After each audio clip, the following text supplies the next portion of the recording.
Okay, I will go ahead and call our August work session to order. Madam Clerk, if you would kindly call the roll. Mr. Cole? Here. Mr. Hunter? Here. Mr. Benson? Here. Mr. Parrott? Here. Mr. Dwyer? Here. Mr. Reed? Here. And Ms. Amy?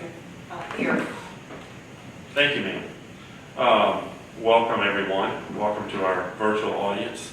We have a really packed agenda today. We're doing interviews in closed session for clerk of council.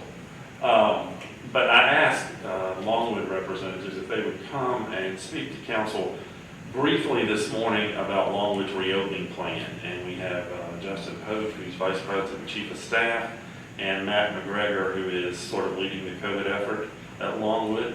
So Justin and Matt, if you would come forward, we will be happy to hear from you this morning. Thank you, Mr. Mayor. I appreciate it. And I've actually brought, we have a guide, an updated guide to the fall reopening that we've shared with families and students that has kind of a pretty concise explanation of how everything would work.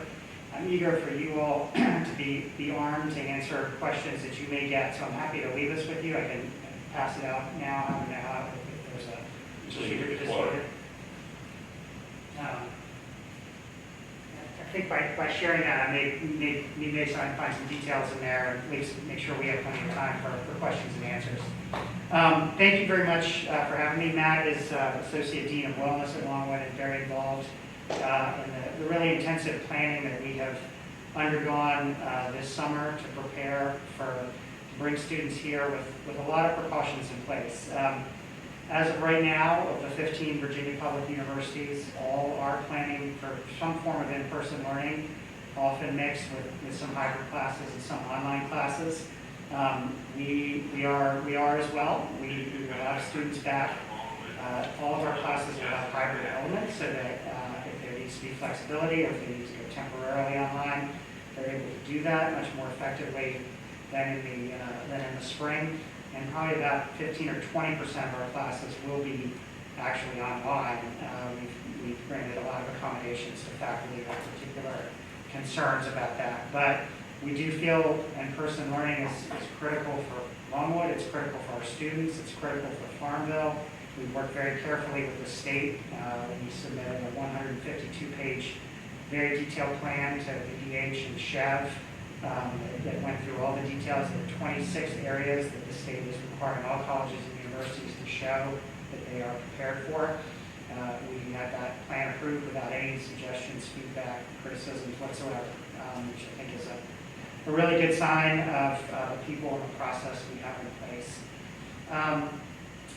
One way that may be useful to think about how we're doing this and why we feel like we can is to think about how Longwood is a bit different from a K-12 school. And I know K-12 schools have their own list of concerns and requirements from the Commonwealth that are actually quite different. The Commonwealth has told Virginia Higher Ed that even if the whole state were in phase 2, which I certainly hope we won't move back to, we're in phase 3 now, but that colleges can meet the requirements and the guidelines to open. And so we are planning to do that even at that base level, and certainly we all hope that we'll be in phase 3 in Virginia and here locally to adjust to that.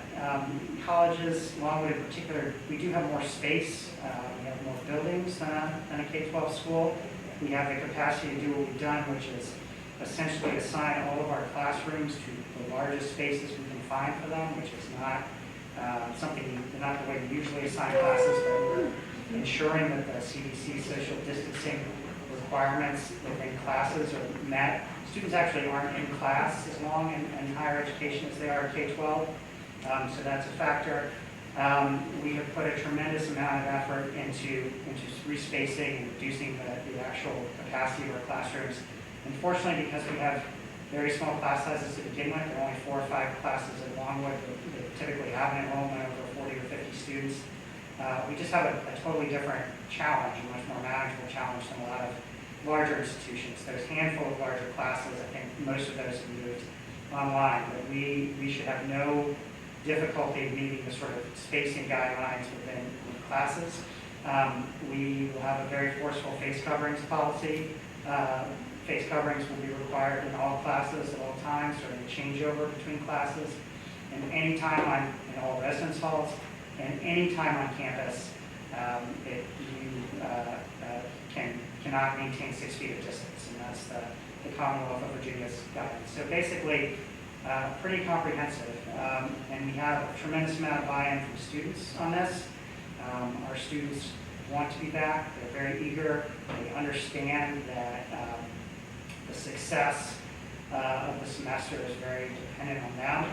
I think later today, a statement is going out to them from their student government leadership, the language they have come up with, a kind of pledge. It's kind of related to Longwood's honor code, actually, about what it is going to ask of students in terms of daily screening questions, and respecting social distancing, and respecting the face mask policies. We think that's a difference between K-12 schools and higher ed. And also, frankly, for Farmville, we know that college students are really kind of the lifeblood of this community. We really feel like there's been tremendous steps forward in Farmville in recent years, and we feel a real obligation to do everything we can to manage this transition safely so that we can have college students back in the fall. In the documents that have circulated, there's some detail you will find about everything from how we are expanding our dining rooms and changing our dining service to meet social distancing guidelines. We've tremendously upgraded the Blood Group as our cleaning contractor. We're going to have a much more regular upgraded series of hygiene services. There's details you will find about things like how students will move in. Like a number of institutions, instead of having a move-in day like they usually do, we're going to stagger it over a period of days to ensure that there are not crowds at any particular time, and people can move through freely. There is some information there, and Matt can talk to you. He's been very much at the front lines about the planning, in cooperation with VDH, who we talk to constantly, in cooperation with Centra and others. Potomac Health, which operates the University Health Center down in Midtown. What do we do if, and frankly, when there are positive cases on campus? And we have a detailed plan to isolate and quarantine students who need to do that and support them. The first possibility, of course, is whether they can go home if they test positive, but we understand they can, and that may not be advisable for public health reasons. And so our residence hall, which we had planned to not have used this year anyway, just for some routine maintenance, is actually a pretty good solution. It has a capacity for up to 47 students, and we have other places if we need to do that. We talk constantly with DDH. We're monitoring the local situation, and one difference between this fall and last spring is that we have a number of things we can do to adjust if we need to. We can tighten further our requirements on events. We can move classes temporarily online. We can move to sort of phase 2 processes on campus in terms of dining and things like that. And so, in cooperation with them, we monitor the number of cases that we might have. We'd certainly be in close cooperation and consultation with Centra on their capacity. If they were strained, that would certainly affect our thinking. But we have a pretty solid plan in place. We assume that there will be some cases on campus. We have a good partnership with VDH for contact tracing. We've taken extraordinary steps with our own employees to find accommodations and make sure that we're taking every reasonable precaution with that.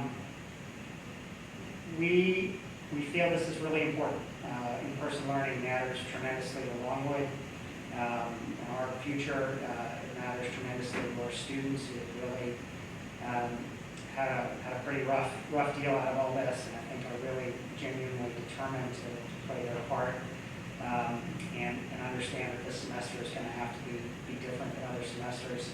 a good partnership with Hampton City. I think our basic plans with Hampton City are pretty similar, and both institutions have really strong traditions of student leadership, and both have honor codes, which is not actually that common in higher education, and both have student affairs leadership that I think is willing to make sure that anyone who is not showing leadership and practicing good public health practices, they will be dealt with vigorously, as President Dugley said in his interview with the Herald today.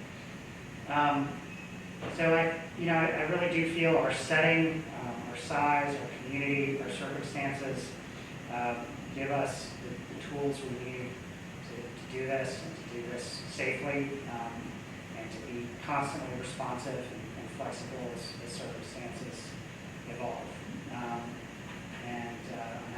I'm happy to answer any questions you all might have, and people in the community may have given to you. Justin, we've all heard from various community members who have expressed concerns, and obviously the media is filled daily with what universities and colleges across the nation are doing.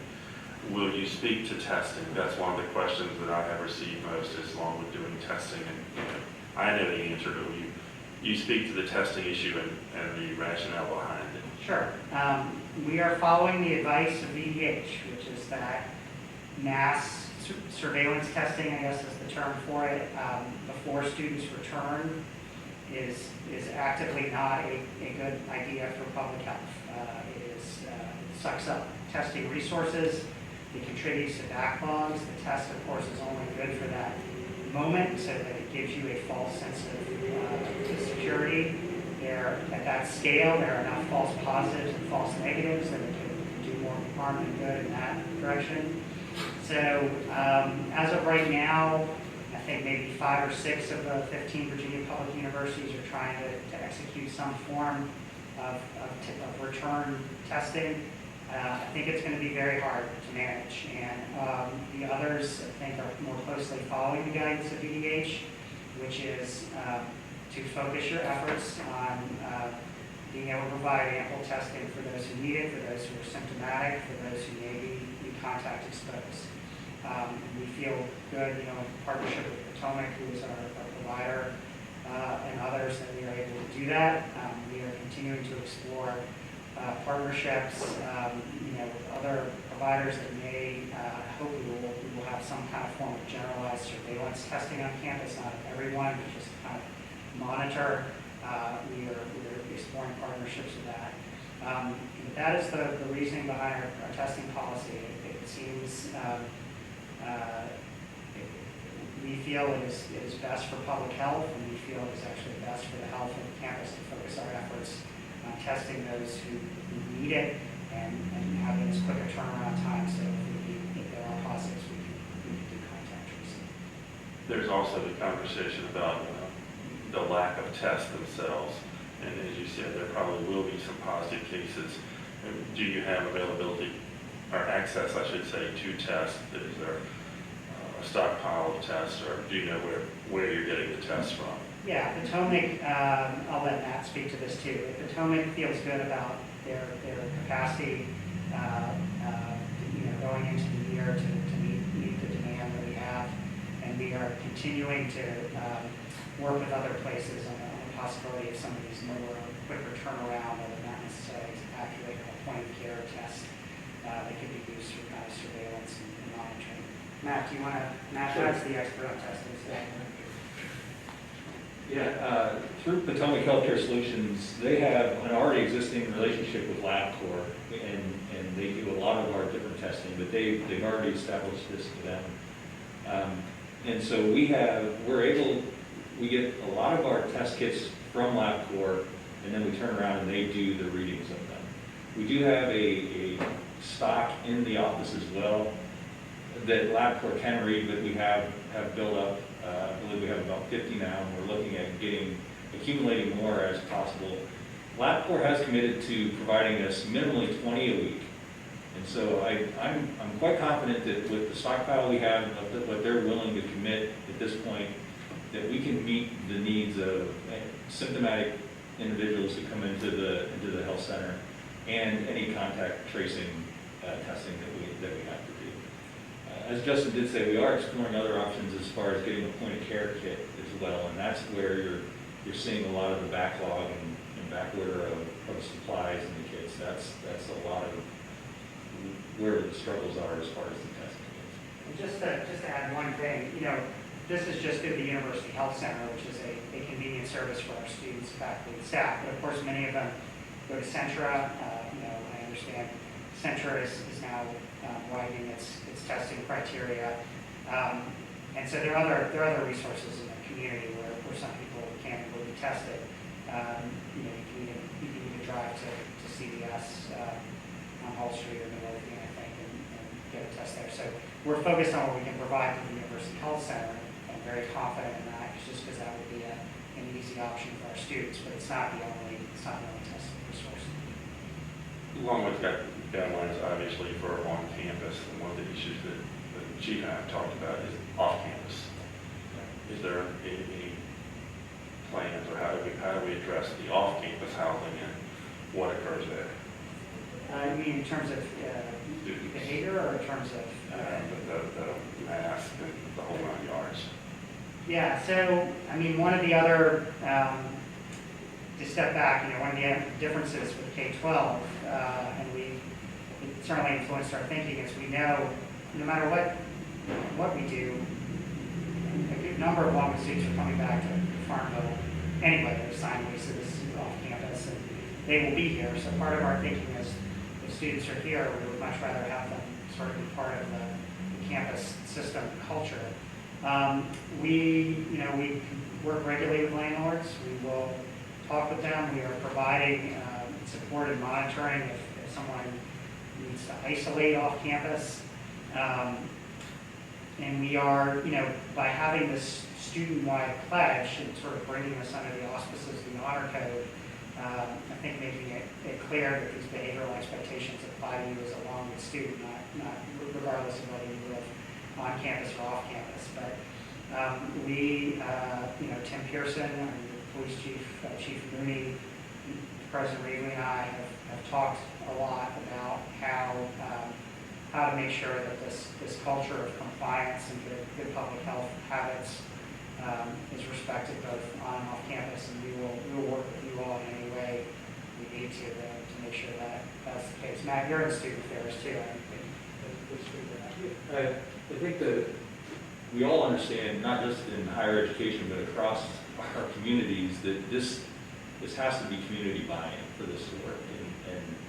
And that's part of what, as Dr. Pearson puts out the email here in the next couple of days to all of our student population, that's basically what this pledge is saying, is that we know that you want to be back here. We know this is an important part of your educational purpose. But this is only going to work if you buy into the practices that have proven to work across the country. And so there is going to be some there is going to call out the expectations with mask wearing. It is going to call out expectations of social gatherings. The governor's reopen plan was very specific on a couple different sections: dining and food, social gatherings, recreational sports, fitness centers. All of those things have pretty clear guidelines that were put in place. And the expectation that we've established on campus and that we're communicating to the students is that we're going to follow these guidelines. We're going to be a part of what is deemed the appropriate response for these activities. Yeah, and we told our communities, the goal is not to punish people. The goal is to establish a culture of compliance. I said a good example, and that's why it's so important that the student leadership is involved. But in addition to the pledge, we have new language in our student handbook that puts in writing some of these requirements, face covering policies, things like that. I think through leadership and setting a good example will be the most powerful thing. But we have tools through our student conduct and integrity process. If students, there are students who don't take this seriously, and we will not hesitate to use those to enforce those rules. Questions? What about ongoing screening, health screening of the students? That's going to be your critical factor. Testing is not the answer, it's the screening. They have to be able to answer the questions and identify if they have any potential Yes, symptoms. so the student handbook and actually our employee policy now is requiring all students starting before they come to campus and every day while here, all employees as well, to ask a series of self-screening questions about fever and other symptoms. And if the answer is that they have any of those symptoms, they are to stay in their room and contact the University Health Center, not come to class. And if they go to the University Health Center, they need to bring a bag for a couple of days in case they need to go straight into a quarantine based on a test result. So there is that self-screening, and like I said, we are exploring options with EDH and others for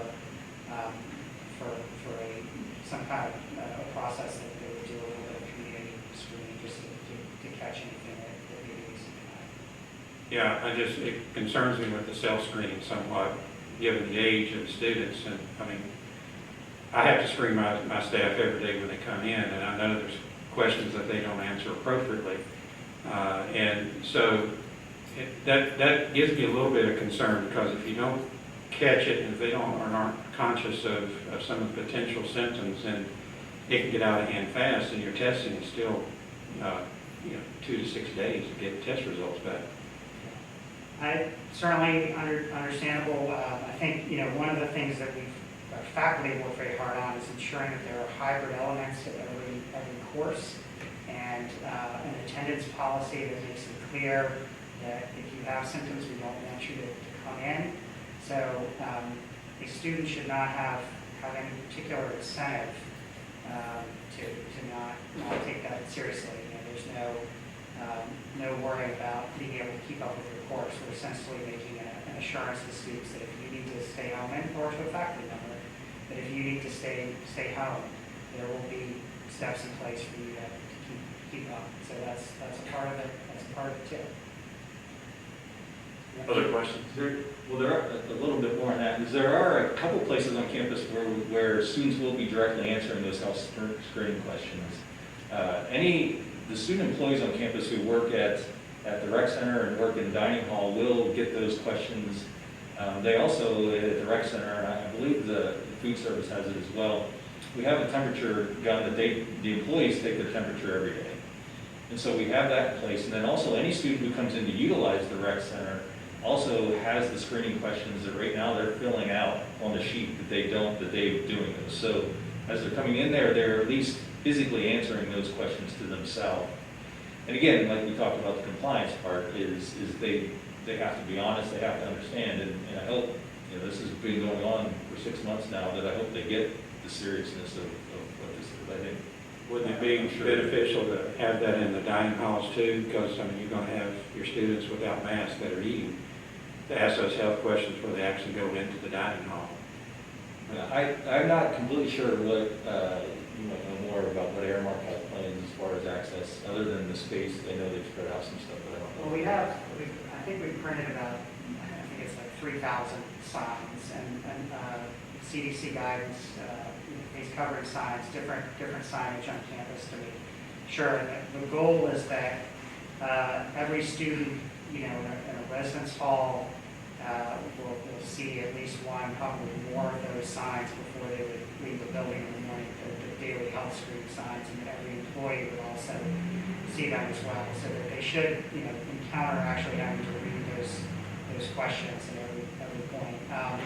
But yeah, we can get you some more information on exactly what the dining hall work. The dining facilities are doing a lot, but one main thing they've done is they've commandeered a lot of space around the normal dining areas that's being usually allocated for events and things like that, like Sosa Bowl and some of the large event spaces beneath the dining room, and they're just spreading out into those spaces to ensure that we more than meet the Commonwealth guidelines on spacing. So it'll just be a lot more space, but there's also a lot of Airmark specific ways they're serving food in their own employee requirements.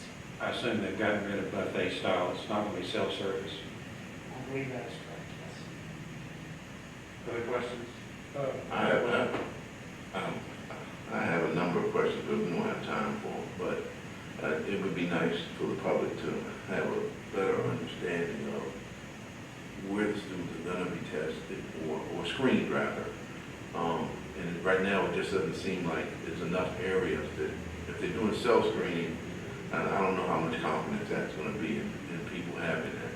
but as you just mentioned, for a number of places, like if they go in, I guess people will feel more comfortable. If they know they're going into the classrooms, they're being screened before they're going into the classroom by someone, instead of them doing self-screening, it would make me feel better. I don't know about everyone else, but I think it should be a little more screening going on to understand the symptoms before they just do the self-screening. But that's just my opinion. Sure, we've certainly communicated to our faculty that they have the authority, for instance, if someone is not wearing a face covering, to enforce that rule and send them home. And they also have the authority if someone appears to have symptoms, and despite that, come to class to do the same. So I think there's a process. And I understand that, but the temperature means a great deal. And some of them will, it'd be nice to know if they took the temperature before they went into the classes or anywhere else. I think they're doing that in some areas. I think our advice from BBH has been that temperature screening is actually not a super effective screening mechanism. They recommend the particular questions that touch on the great variety of symptoms. We do have some thermometers at certain parts of campus, I think like our music faculty, which have their own set of precautions and spaces in place, may make use of, but we've tried to follow BBH's guidance carefully on exactly how to do that. We purchased 150 of the forehead thermometers, the gun style, that you just point to your head, you can keep it that far away, and it takes the temperature. We have those spread out in various locations. And like I said, at certain locations, they are able to do that. Student employees probably have, because of just what we're able to do with employees versus strict general student population, we have the ability to do that a little more so. A lot of the other higher education institutions that we've looked at across the Commonwealth, all of them, I can't say all of them, but the majority of them are relying on the self-reporting of these services. Some of them are asking them to put it into an app before they come to campus every day. Some of them are asking them just to do it, and so it's been a wide gamut of it. But I think logistically being able to do that kind of screening, specifically do it with each student at the access of classes is probably bigger than most places are going to be able to pull off. And so, again, it's going to come down to them being able to do it and taking it seriously and performing the self-checks. Other question on this side now? So how safe is it going to be with your students off campus going back on campus? So the landlords and whatever else, I mean, how safe is that going to be? We certainly have more day-to-day control over students in residence halls. But the idea is that all the spaces on campus should be, from a public health point of view, quite safe for students, even if there's someone who is asymptomatic and contagious. So the spacing guidelines from the CDC, if you're in a classroom, you will be at least 6, and in almost all cases, 8 feet away from someone else. In a building with very modern HVAC, as all of our buildings have, and you'll be wearing a face covering. So, the idea is that we do everything we can, do self-screening and other ways to get people to stay home if they have any symptoms. If they are asymptomatic, to set up our dining areas and our classroom areas and manage our student affairs events, with proper spacing if there are any of those, so that the risk is minimized. You can't eliminate it, you can't really eliminate it in any setting, but we feel pretty comfortable that those spacing and face covering measures can reduce it substantially. If not assuming the worst, but let's just say, in my area, I live in the avenues, and there's, student housing up there, but all through town. If a resident sees a group of folks sitting on a porch, too close, no mask, or maybe a yard party or something like that, is there anybody that they can call to report that, such that it would be enforced? We do have an on-campus process for precisely that. You know, we can talk about whether there's a way to open that up to the general public. That's just kind of a conduit into the student conduct and integrity system. And we, you know, look forward to Doug and the chief and Tim Pearson continuing to converse about how exactly they might respond to that situation and the tools they might have to address it. I think it's safe to assume that we're very supportive of addressing it vigorously and ways to do that. So you feel like there'll be something perhaps published somewhere that will give instructions on what to do if you're concerned about something? Yeah, that's a really great idea. We've been focused on how to do that for our internal community. I don't know that we have a mechanism in place that's more public than that, but we will develop that, absolutely. Out of curiosity, if or when you do have cases of positive cases, will you be posting that somewhere as far as to where we can monitor to see if you should have to have, God forbid, an explosion or whatever as far as cases are concerned? Yes, we will be regularly posting on our website data from the University Health Center, tests that have been administered and positives back, and we will publicize where you can find that regularly updated information. Now, we would not necessarily know if someone has gotten tests and gone home or something like that. We have a really good partnership with EDH, contact tracing notification, so we feel pretty good about that. But yes, we are committed to sharing that information publicly. Along with positive will be reported on the VDH website, correct? Not as long with positives, but they would be included in their data. Yeah, we wouldn't be some separate category. Right, but it would be in Prince Edward's numbers. I'm pretty sure that's, Yes, that is. But you, as the university itself, would have your own posting of your own results if you should happen to have them. Yes, and I think that's about to go up based on what we've done over the summer. I think they've administered 80 or 90 tests. We had one positive. That's where we are right now. We'll continue. We'll update those numbers. I think they plan to do it cumulatively and regularly about a week or something. I just think it would probably make the community feel a little more safer. Yeah, and we plan to understand. publicize with the community that's, Sure. so you don't have to, you can find your way to that information. So that's part of the partnership that we've developed with the Piedmont District, the Department of Health. And we've in that partnership, they have, obviously, they're very strict with their HIPAA compliance. And so what we will know, what we can authorize to know basically is anytime that a student is positive. So numbers that we're going to provide will be anybody tested at the University Health Center, which will be students, faculty, staff, and it will be the results. Now, what we aren't guaranteed to know because of those HIPAA regulations are if we have faculty, staff that turn positive. And so those numbers, we do have, they can use our University Health Center, but a lot of times they go to Centra or wherever their doctor is. And so it's up to them to share that information with us. And so most of them probably will because they got to figure out how to take their leave for the time that they're in isolation or quarantine. But we can't obligate them to tell us that there's a positive. But the students, we do have that relationship with VDH, where as we're considered an extension for them for the isolation management piece of that, they can share that information with us. Yeah, and VDH always takes the lead in contact tracing, but we have people assigned to help them with any longer specific, like if they need to know who is in a class with this student or something like that. And we also, there are important Virginia regulations, rather than find anyone in an employment situation who may have been contact exposed or taking that space seriously. I don't know if this has been addressed with fall sports. Are there any extra precautions that are happening with travel teams? And There are a lot planned, and I think it's fair to say the whole situation with fall sports is just not known right now whether it will happen or not. I think there's a lot going on with the NCAA, the conferences. I think we'll know in the next week or two.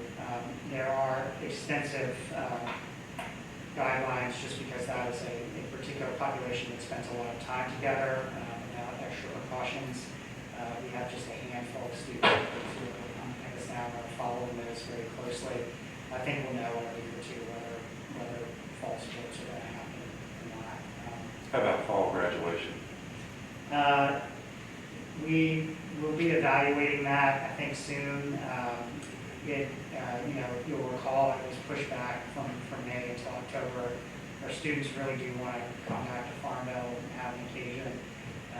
It is certainly doable with distancing under the guidance, and we'll talk to the EDH about it. It may make, President Wrigley's not made a decision about that, but we obviously, if it's not a public health sensible thing to do, we'll postpone it. Other questions? Yeah, when is your first wave of students coming in? We have them coming for New Lancer Days, which is kind of the orientation program, which is going to be very different. It's really just going to be in small pods, I think starting August 20th. Yeah, it's August is that's the new freshmen. We do have resident assistants come back this weekend, the 9th, so they come back and they do a training week. That's less than 100 students, or right around 100 students that fulfill that role.